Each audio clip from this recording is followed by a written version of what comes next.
Tranquila, mami, tranquila.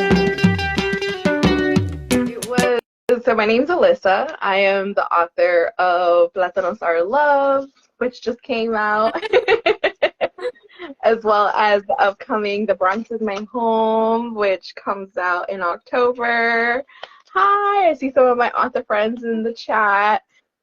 Just did an event with some of them at the Bronx is Reading this weekend. It was amazing. So author was not a linear path. It was something I always wanted to do. I wanted to be an author since I was 7 years old. This is actually the first book I ever wrote No way. when I was 7. It's called A Good Writer, and I dedicated it to my mom, and in it I wrote that someday I will be a writer. I love to make books. When I write, I have the power to do whatever I want. Writing is like magic. When I write books, I feel proud of myself. And I say some other fun things in there, but so 7-year-old Alyssa was very wise and apparently knew exactly where I needed to be, but I lost my way, as we do, because life and society is pushing you in all these other directions. And so I worked in the nonprofit sector, I worked in the government sector, I managed programs and coordinated events and did a lot of really cool things. No regrets. I'm really glad that I got to do all of the cool things that I did. Building water purification systems and aquaponic systems in other countries, all cool things. And they taught me a lot of like skills like organization and follow-up and how to write a good email, and like how to be a person and how to be social and how to like public speaking skills and all of these things. So they all contributed to my journey. But I really decided to go back into writing and pursue being an author when I was actually putting together my daughter's library. And just to see like the lack of representation was really disheartening. I was like, it's been over 30 years. Clearly there should be more representation by now. And there really wasn't. So I called my mom in like a really like angry pregnant rage, and I was just like, "Rar, it hasn't changed. Like, what's going on?" And she's just like, "Yeah, what are you gonna do about it?" I was like, "I'm gonna write my own book." And she's like, "All right, whatever." I'm not sure how seriously she took me. Honestly, I'm not sure how seriously I took myself either at that point, because I was like, again, super like hormonal. And but then I remember finding this book that I wrote when I was 7. And I was like, you know what?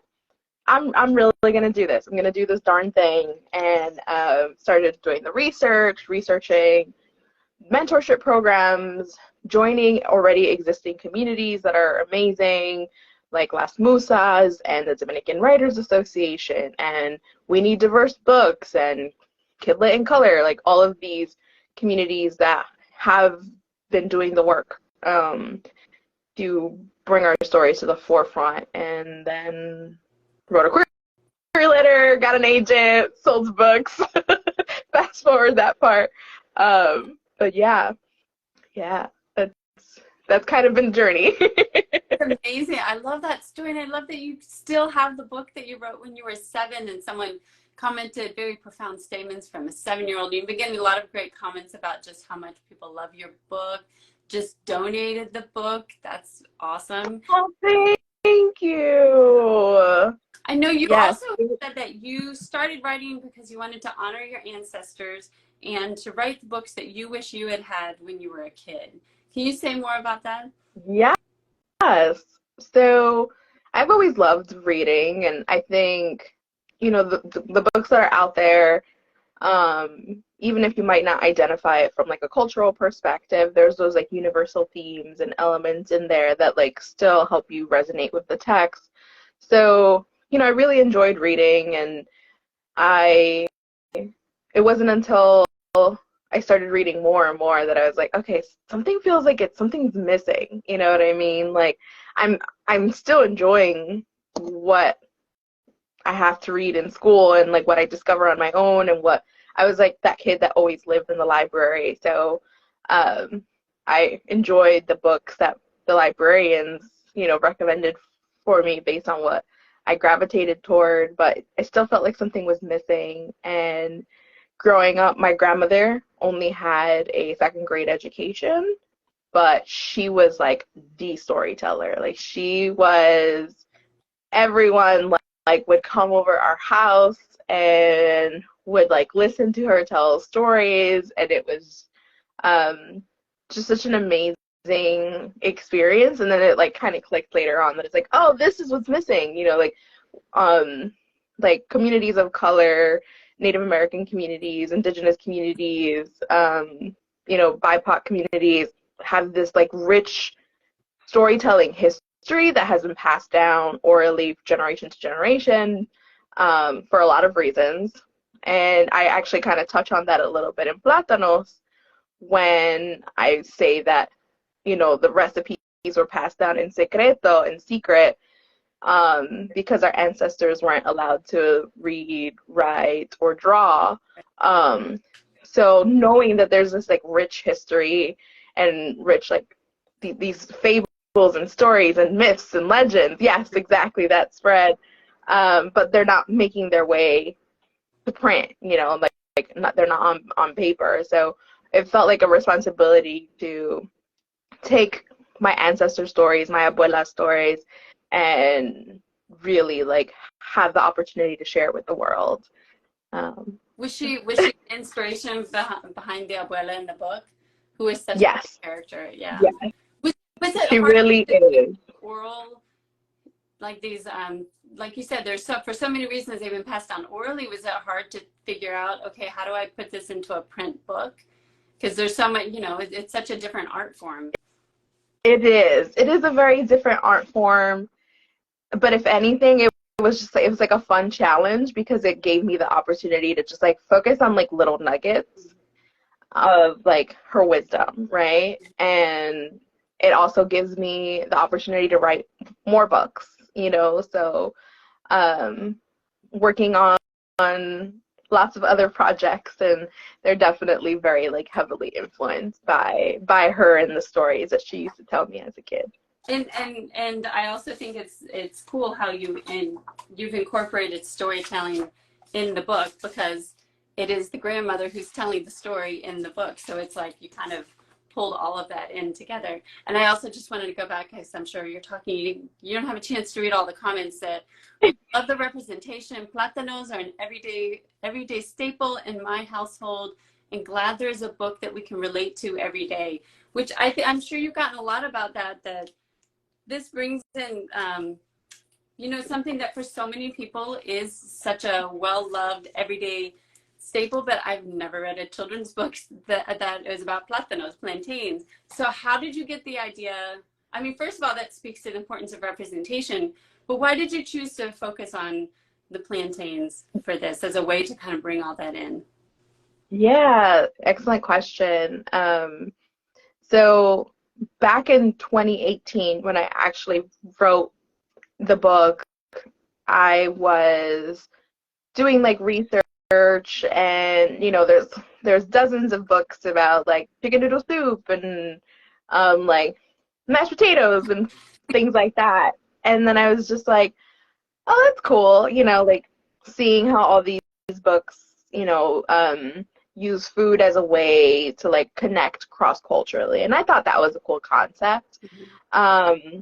And then as I started like doing more research on like the different types of foods that are being covered in text, it like kind of like literally like it felt like it smacked me in the face almost, where it's just like wait, okay, and I was like, and then I started like Googling fiercely, and then I started I contacted my librarian and like using Edelweiss and all these other databases, and I'm just like, are there really like no books about plátanos? Like there were a couple here and there, but they were always like monkeys. There wasn't like really like it wasn't touching on the themes that I resonated with in the other books, like the familial ties, that kind of stuff. So then I was just like, oh my gosh, this is crazy. It felt nuts to me because plátanos are eaten all over the Caribbean, Latin America. They originate in Africa, you know. So it's just like, how are there 0 books about plantains, this food that I like basically growing up ate every day? And it just felt right. So I was like, let me take a stab at it. I wrote the first draft, like, and it's changed a lot since then. But my agent fell in love with it. So we made some changes. It wasn't a ton of changes. Went on sub with it. Got some really good feedback from editors that were interested in acquiring it. So I got like 3 revise and resubmits, 3 R&Rs from different agents, different editors, and did all the things. I said yes to everything. I was like, all right, let's give this a shot, because you don't know how it's gonna work unless you try it. And landed with my amazing editor, Alex, who is just a gem and was just such a pleasure to work with and helped me transform this book into the beautiful book that it is now. So all of that to say, it was a lot of like reading, and like when you're reading other books, at least for me, it helps to inspire new ideas, and then also this realization of like, wait, how are there, but fortunately I wasn't the only author thinking that way. There are 2 other books about plátanos that are amazing. One is Plátanos Go With Everything, written by Lisette, who's another friend, and then the other one is The Secret of the Plátano, written by Luce Mack. They're all so different from each other though. Like, I like to consider them like Pokemon cards, where you gotta like collect them all, you know. I like that.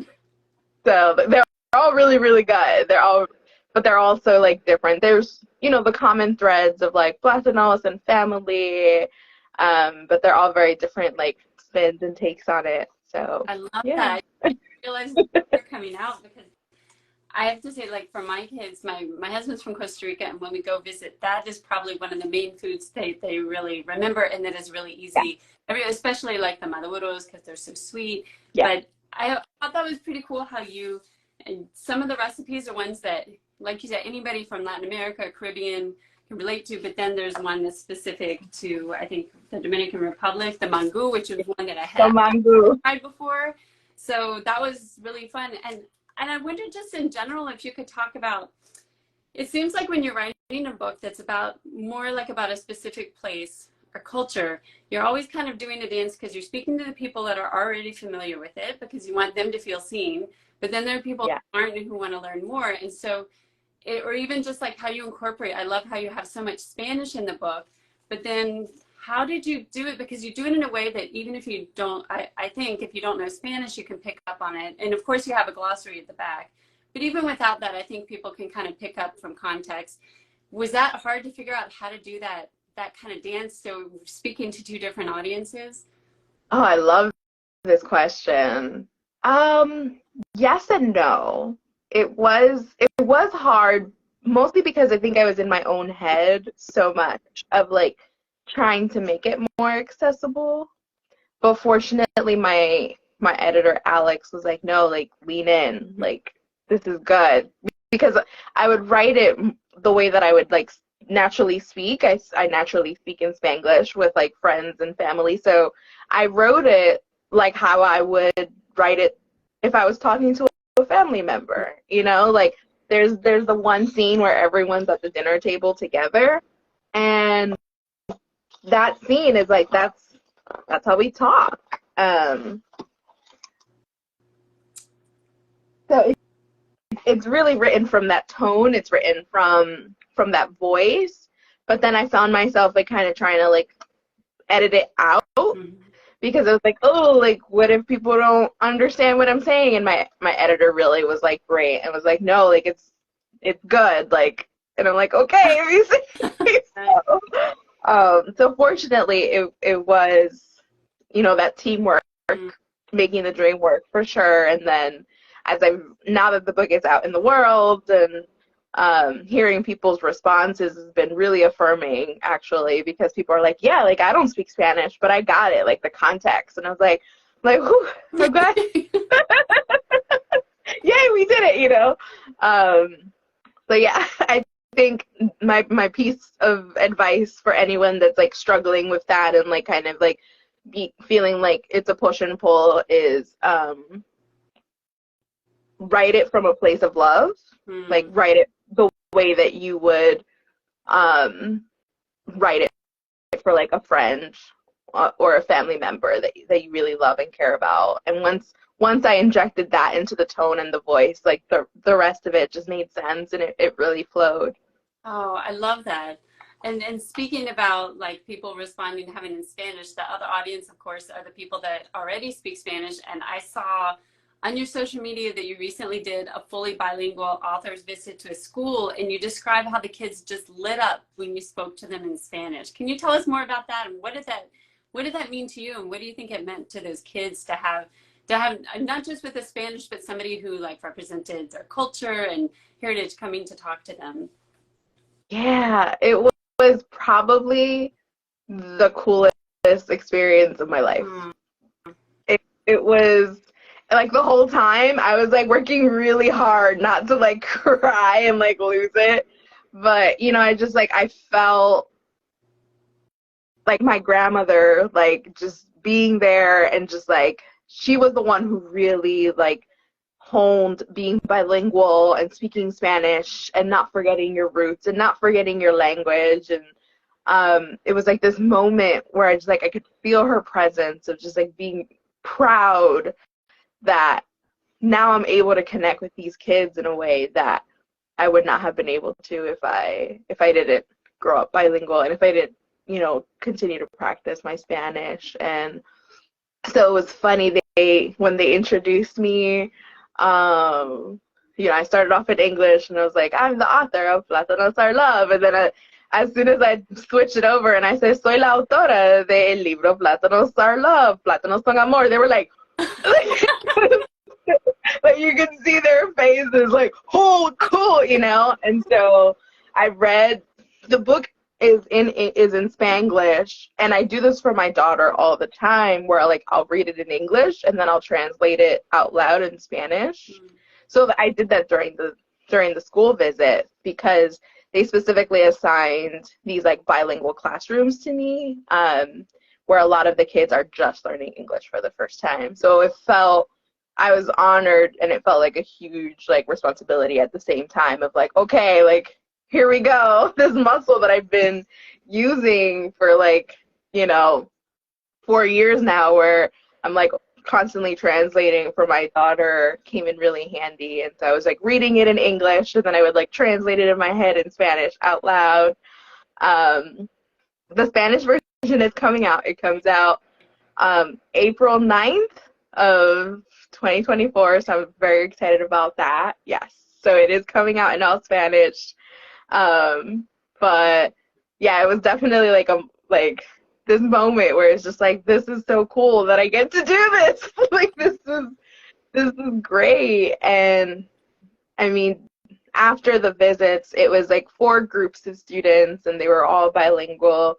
They would like hug me, and like it was just like this moment of like, oh my gosh, like when I was on my way home, I was like sobbing uncontrollably, and it was not cute. It was not a good look.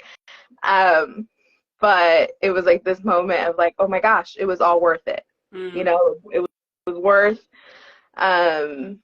you know, struggling with English. It was worth it, like struggling to like with the accent. It was worth it to feel like I didn't fit in. It was worth it to hold on to this language that I only speak at home, and all of the challenges that comes with that.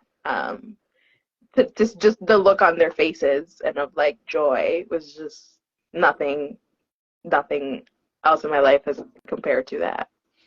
That is amazing. Think about what experience that is for those kids to see, here's an author and she's like me and she speaks Spanish, and we share this culture, and that that it, you know, it helped them think maybe I could do that one day. Yeah. Speaking of, and a couple of them did say that, actually. A couple of them said, like, when I grow up, I want to be an author just like you. And I'm like, yeah, you know, it was so cute. And like, if you ever feel down, surround yourself by like kindergarten, first, second graders. That age group, they are like full of flattery. Like, I was there and they were just like, oh, you're so beautiful. Oh, I love your hair. Your hair's like my hair. And it was just like this moment of just like, they're just like so excited to meet an author. But like you said, like an author that looks like them, that speaks like them, that was just like so exciting. And just, I could tell like it meant a lot to them, because I know for me, I didn't meet a Latina author until I was in college. Wow. And so like I can't even begin to imagine what that would have looked like for me if I had met an author at such a young age. Yeah. I mean, that's such a big impact to have on the kids. And speaking of which, we are coming up on time, but I did want to talk about, because we're living in this age of book bans and so on, and I know you identify as queer, and even though that doesn't show up directly in this book, but still as an author, I know that's important for you. What do you think it means why is it so important for kids to have books like that where they can feel represented and see authors who are like them, especially now with all the book bannings and all the other, you know, legislation that's happening right now? Yeah, so I'm actually a political science major. This is like what I studied. I used to be a chief of staff for my state representative. So as someone who has worked in that space, it's interesting to see that like the advocacy never ends, right? So those other chapters of my life have like weaved their way into my literary life. And one thing that I will say is, whenever there is like legislation around like banning books, banning particular topics, it's really triggering for me, because I grew up, I was born and raised in the Bronx, New York. I grew up hearing all of the stories that my grandmother told me about Trujillo, the vicious dictator in the Dominican Republic. And it was very clear to me that growing up in America was a privilege, that not everyone in my family gets, that I have access to better education, I have more freedoms, I have more liberties because I'm born here. And so to see how certain powers that be are really like overstepping and banning books because they don't think it's appropriate, you know, that's what dictators do. That's what tyrants do. That's what regimes do. That's not what happens in a democracy. And so for me to see that this is, you know, continuing to happen, it's always happened in the U.S. It's just, it hasn't been at the historic numbers that it's happening now, and it hasn't been as organized and strategic. For me, I think, though, those that end up suffering the most are the kids who the books were meant for. And a lot of times, you know, the individuals that are working toward banning these books, they are like trying to protect their children. But the reality is, your kids are gonna get information one way or another. And I can't think of a better, more trusted way than from a book that's been, you know, like written with love, peer reviewed by editors, read by critique partners even before that point. So I think it's really dangerous when we ban these books, because kids are going to find the information that they need, but it's going to come from less trustworthy embedded sources. And at the same time, what we're doing and what the message that we are giving off to these kids is, your existence doesn't matter. Your experiences don't matter. We're going to make these books inaccessible to you because we don't think that your lifestyle and that like your identity matters and that it's valid. And so whenever, you know, like you hear about these book bans, definitely ask the right questions, see how you can work against it. PEN America is doing a lot of work to push on like preserving literature and opposing these book bans. Contact your state representatives, contact your Congress members, let them know that this is an important issue that you care about, so that when they're voting and when they're pushing legislation, they're doing it knowing the impact that they're having on these kids. So I hope that answered the question. Yeah, definitely, because I think it's good to have, and I mean, especially your experience in government, to have that, and to think about it in that perspective about dictatorships and the history of Trujillo. You know, I think it's good for us to have that perspective and to remember how important it is to make our voices heard and to do the advocacy. And I'm just looking at the time, because I don't want to take up too much of your time, but I wonder if you want to give a quick shout out to the books that you have coming up, so we know to look for those. I know you talked about the Spanish edition coming out next April, and you already mentioned your other book coming out in October, but can you remind us that? And I think there's another one also? There is, yes, you have a good memory. So The Bronx is My Home comes out in October of this year.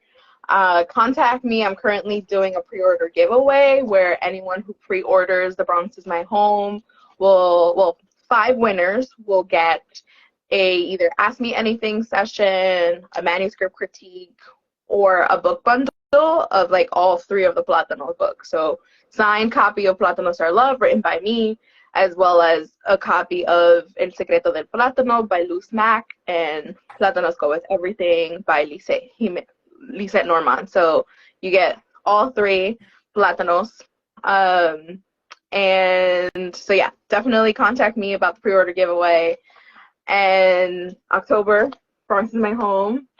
Then the Spanish version of Plátanos Are Love comes out April 9th of 2024, which is crazy to think about. And then my 3rd book comes out also in 2024. That one is called Gloriana Presente, a first day of school book. That one's really, there's a lot of themes in that one. So basically the main character, Gloriana, she's like really anxious. It's her first day of school. She's a English language learner and like is very overwhelmed, feels really anxious because she doesn't really speak English and all of these other challenges that she's like facing, while kind of like mirroring the grandmother's immigration struggle in the US. So basically her grandmother tells her like, it's okay, like you'll get there.